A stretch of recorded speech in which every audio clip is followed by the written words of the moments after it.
განუყუროთ ბიზნეს პარტნიორს საქართველოს პირველ არხზე დაусმენთ საქართველოს რადიოს ეთერში. ინოვაციებისა და ტექნოლოგიების სააგენტოს 100.000 ლარიანი თანადაფინანსების გრანტების პროგრამის გამარჯვებული 20 სტარტაპი ცნობილია. მათ დაფინანსების გადაწყვეტილება საინვესტიციო კომიტეტმა მიიღო, რომელიც დაკომპლექტებულია საერთაშორისო ვენჩურული ინვესტორების მიერ მსოფლიო ბანკის პროექტის ეროვნული ინოვაციების ეკოსისტემის ფარგლებში თანადაფინანსების გრანტების პროგრამა წელს ივნისში მეხუთედ გამოცხადდა რეგისტრირებული 322 განაცხადიდან ფინალისტები უცხოელმა ექსპერტებმა გამოავლინა. ჯამში თანადაფინანსების გრანტების პროგრამის ფარგლებში დაფინანსებულია 78 სტარტაპი. ჩვენ აპლიკაცია წარუდგინეთ სილიკონველის 5 ვენჩერული კაპიტალის ხელმძღვანელს.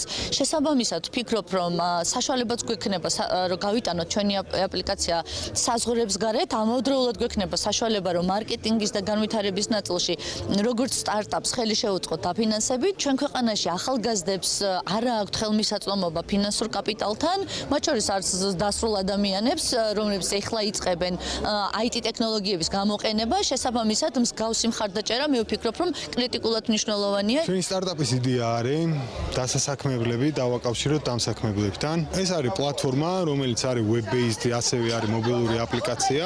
თანხა თავისთავად დაგვეხმარება იმისთვის, რომ დავფაროთ ჩვენი მარკეტინგისთვის განკუთვნილი ხარჯები და ასევე თვითონ პროდუქტის დამზადებისთვის განკუთვნილი თანხები, თუმცა ამის მიუხედავად ამ ერთკვირიანი პერიოდის განმავლობაში მივიღე ძალიან ინტენსიური გამოცდილება და მენტორინგი სილიკონიდან ჩამოსული მენტორების მიერ. სტუმართან ერთად განვაგრძობთ გამარჯვებული სტარტაპერებისა და 100.000 ლარიანი გრანტების პროგრამაზე საუბარს. ავთანდილ კასრაძე, საქართველოს ინოვაციებისა და ტექნოლოგიების სააგენტოს თავმჯდომარე, ჩვენი სტუმარი, მოგესალმებით და დიდი მადლობა, რომ მონაწილეობთ დილის ბიზნეს პარტნიორში. სულ გქონდა ძალიან საინტერესო და ასე ვთქვათ მნიშვნელოვანი ღონისძიება, გამოავლინეთ 20 სტარტაპი, რომელიც მიიღებს 100.000 ლარიან გრანტს. გაგვაცანით ვინ არიან ეს სტარტაპები, რით მოხიბლეს, ასე ვთქვათ, ესეთი ვენჩურული კაპიტალის ინვესტორები, როგორებიც არიან ბილ რაიხერტი, ჯონათან თავარი და ასე შემდეგ. რას გააკეთებენ ისინი? დილამშვიდობისა პირველ რიგში მოგესალმებით, მივესალმებით თქვენს მაყურებელს. მართლაც სამდღიანი ძალიან რთული მარათონი იყო, კვირას დილით დავიწყეთ სტარტაპების pitching კონკურსი და კვირა ორშაბათი, სამშაბათი მიმდინარეობდა მთელი დღეების განმავლობაში. მოვახერხეთ, რომ 40-ზე მეტი სტარტაპმა მოახერხა გასაუბრებით გასულიყო საერთაშორისო ინვესტორების წინაშე. ზოგადად COVID პანდემიამ ბევრი პრობლემების წინაშე დაგვაყენა, ჩვენთვისაც ჯერ კიდევ ბოლომდე არ ვიყავით ჩამოყალიბებული, მოხერხდებოდა თუ არა ამ კონკურსის ამ დონეზე ჩატარება, მოგეხსენებათ ფრენები შეზღუდულია, მოგეხსენებათ გადაადგილება შეზღუდულია, თუმცა დიდი მადლობა მინდა გადაუხადო ვენჩურულ ინვესტორებს, წამყვან ვენჩურულ ინვესტორებს მიუხედავად ყველაფრისა, ძალიან ბევრი დაბრკოლებები იყო გზაზე, მაგრამ მათ მაინც მოახერხეს და ჩამოვიდნენ საქართველოში, მათ შორის ჯანმრთელობის რისკის ფასად, იმისთვის რომ საქართველოს ქართულ სტარტაპ ეკოსისტემას დაეხმარნონ. ჩვენთვის ძალიან მნიშვნელოვანია სწორედ ის, რომ ეს ადამიანები იღებენ გადაწყვეტილებას. ამ ადამიანების მიერ მიღებული გადაწყვეტილება ნიშნავს, რომ ყველაზე მაღალი ვალიდაცია, რაც შეიძლება სტარტაპებმა მიიღონ შემდგომი განვითარებისთვის, იმიტომ რომ ამ 100.000 ლარზე კიდევ უფრო მნიშვნელოვანი მე ვიტყვი არის ის ვალიდაცია, თუ ვინ არჩევს მათ და ეს მათ ეხმარება ნამდვილად შემდგომი ინვესტირების ნაწილში. რაც შეეხება თვითონ სტარტაპებს, მინდა გითხრათ, რომ ამ კონკურსში ჩვენ მივიღეთ უპრეცედენტო რაოდენობის განაცხადი, 322 განაცხადი მივიღეთ, მაშინ როდესაც 150 იყო საშუალო აქამდე ყველა კონკურსზე მიღებული განაცხადები. ორჯერ უფრო მეჯერ არის გაზრდილი, არა მარტო რაოდენობა, არამედ ხარისხი. ოღონდ ხარისხზე როდესაც ვამბობ, ვამახვილებ ყურადღებას, ეს არ არის ჩემი შეფასება, ეს არის თავად ვენჩურული ინვესტორების მიერ ძალიან მკაფიოდ, რომ ხარისხობრივი ზრდა ეს არ არის მცირედი ზრდა. ეს იყო საგრძნობი ზრდა წინა კონკურსებთან მიმართებაში. შესაბამისად კონკურენცია იყო ძალიან რთული. მე გუშინ დაჯილდოებისას ვთქვი, რომ ვენჩურულ ინვესტორებს ძალიან გაუჭირათ გადაწყვეტილების მიღება. 2 საათით უფრო დიდხანს მსჯელობდნენ, ვიდრე მათთვის იყო გამოყოფილი დრო გადაწყვეტილების მისაღებად. ბოლოს მართლა მე თვითონ შევედი ოთახში და უთხარი, რომ ყველა დრო მთავრდება, უნდა გამოაცხადოთ გამარჯვებულები და მომეცით სია. იმდენად რთული იყო და იმდენად დებატები გამოიწვია სტარტაპების ხარისხმა.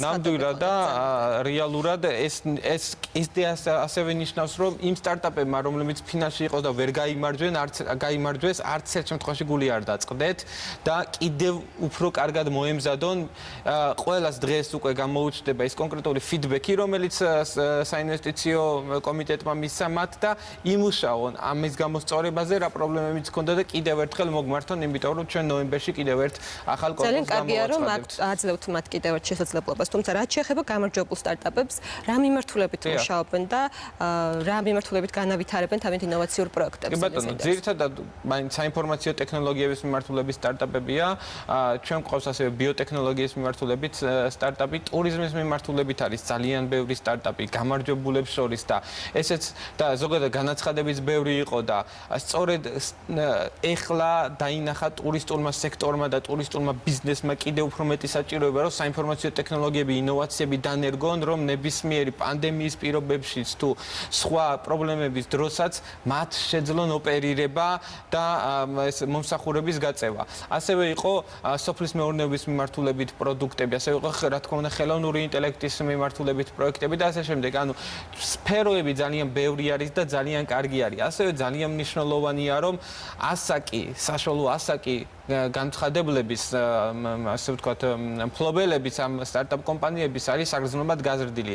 რაც ასევე ნიშნავს, რომ ხარისხი იზრდება, იმიტომ რომ ესენი არიან უფრო გამოცდილი კადრები, მათ უკვე აქვთ რამდენიმე ზოგჯერ ბიზნესი გაკეთებული. ასევე ძალიან მნიშვნელოვანი არის, რომ რამდენიმე სტარტაპი იყო საერთაშორისო ფაუნდერების ნაზავი. მაგალითად იყო ქართულ-თურქული სტარტაპი, ქართულ-ჩეხური სტარტაპი, ქართულ-სლოვაკური სტარტაპი და ასე შემდეგ. შესაბამისად, მნიშვნელოვანია, რომ აი უკვე ევროპული მასშტაბითაც საინტერესო ხდება ქართული ინოვაციების ეკოსისტემა, აქეთ გადმოაქვთ სტარტაპები და კოლაბორაციაც საკმაოდ საინტერესო ოპერირებენ მთელ მსოფლიოში. ნამდვილად ესე არის, შესაბამისად ძალიან მნიშვნელოვანია. ათენდილ, რა ვალდებულებები უჩნდებათ ამ გამარჯვებულ სტარტაპებს შემდეგ ეტაპზე, როდესაც მიიღებენ ამ 100,000 ლარიან გრანტს? რა უნდა გააკეთონ მათ და რა არის შემდეგი ნაბიჯი, რომელსაც ასევე თქვათ ზედამხედველობას გაუწევს ინოვაციებს და ტექნოლოგიებს? ჩვენ სრულ მონიტორინგს უწევთ. მთლიანად ხარჯვა როგორ ხორციელდება, რომ პროექტის მიზნებით, ანუ კონკრეტულად ის რა პრეზენტაციის წინაშე წარდგა საინვესტიციო კომიტეტის წინაშე, რის გამოც მიიღეს გადაწყვეტილება, რომ ის დაფინანსებულიყო,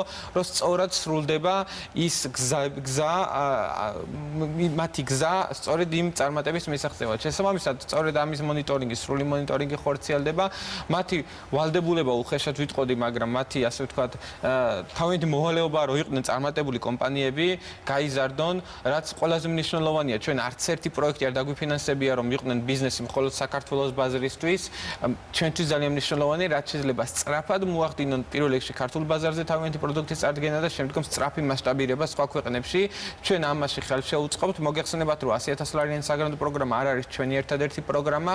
ჩვენ ასევე ტოპ 3-ში გლობალურ აქსელერატორში შემავალი 500 სტარტაპის აქსელერაციის პროგრამა საქართველოს ბანკთან ერთად საქართველოში და ამ კონკურსში შეუძლიათ მიიღოთ მონაწილეობა, რომელშიც ჩვენი მაგალითად 100,000 ლარიანი გამარჯვებული წინა სტარტაპები მონაწილეობენ და უკვე ძალიან დიდი მასშტაბის ინვესტიცია მიიღეს. მაგალითად, ბოლოს 3 თვეში 15 სტარტაპმა, რომელიც ამ აქსელერაციის პროგრამაში მონაწილეობს, პანდემიის დროს ბოლოს 3 თვეშიც 10 მილიონ ლარზე მეტი ინვესტიცია მიიღეს.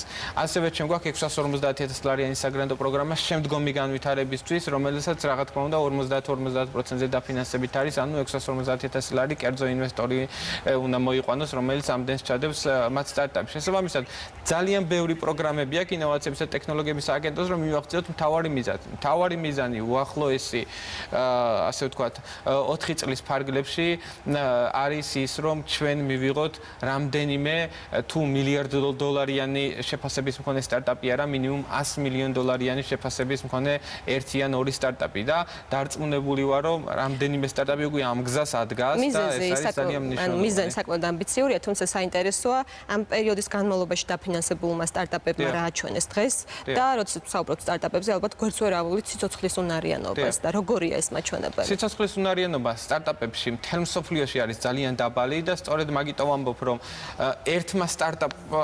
ერთი სტარტაპის მიერ მოტანილმა შემოსავალმა ქვეყანაში შეიძლება გადაწყონოს 300 სტარტაპში ჩადებულმა ინვესტირებამ სახელმწიფოსი. შესაბამისად, სწორედ ეს პროცესი ვხედავთ ჩვენ, რაც შეეხება თვითონ უკვე არსებულ შედეგებს, როგორც მოგახსენეთ, მაგალითად 15 სტარტაპმა ბოლო სამ თვეში მიიღეს 10 მილიონი ლარის ინვესტიცია, მთლიანობაში ჩვენს მიერ დახარჯული ფული სტარტაპებისადმი არ აღემატება 8 მილიონ ლარს, მაშინ როდესაც შემოსავალი ამ სტარტაპების 30 მილიონ ლარს აღემატება. შესაბამისად, უკვე ამ ციფრებშიც ჩვენ რეალურად დავინახეთ, რომ სტარტაპებმა დაიწყეს შემოსავლის მოტანა. ამ 30 მილიონიდან 20 მილიონი არის ბოლო ერთ წელში, კოვიდის დროსაც კი მიღებული შემოსავალი. შესაბამისად, პირველი დაფინანსება, როდესაც ჩვენ 2018 წელს დავიწყეთ, უკვე ჩვენ დღეს ვხედავთ კონკრეტულ შემოსავალს, რომელიც რა თქმა უნდა ექსპონენციალური ზრდის პოტენციალი აქვს. ანუ ძალიან ბევრად სწრაფად და დიდი მასშტაბებით გეომეტრიული პროგრესიით იზრდება ზოგადად სტარტაპების შემოსავალი, ანუ განვითარებასთან ერთად. ჩვენ შეიძლება ერთ წელიწადში არა 30 მილიონზე ვისაუბროთ, ან 60 მილიონზე, შეიძლება 400 მილიონზე ვისაუბროთ უკვე, რომელმაც მათ ქართულ ეკონომიკაში შეიძლება შემოიტანონ და მათ აუცილებლად ესე უნდა გააკეთონ. პროგნოზები საკმაოდ პოზიტიურია, როგორც ხედავ და დაველოდოთ, გისურვებთ წარმატებებს, რა თქმა უნდა, სტარტაპებსაც უსურვებთ წარმატებებს. ავთანდილ კაცრაძე, საქართველოს ინოვაციების და ტექნოლოგიების სააგენტოს თავმჯდომარე იყო ჩვენი სტუმარი, ეს იყო დილის ბიზნეს პარტნიორი, 18-სა და 30 წუთზე კი ბიზნეს პარტნიორის გუნდი ვრცელი გამოშვებით შემოგიერთებათ. მე ხვალ უნდა გემშვიდობებით დროებით.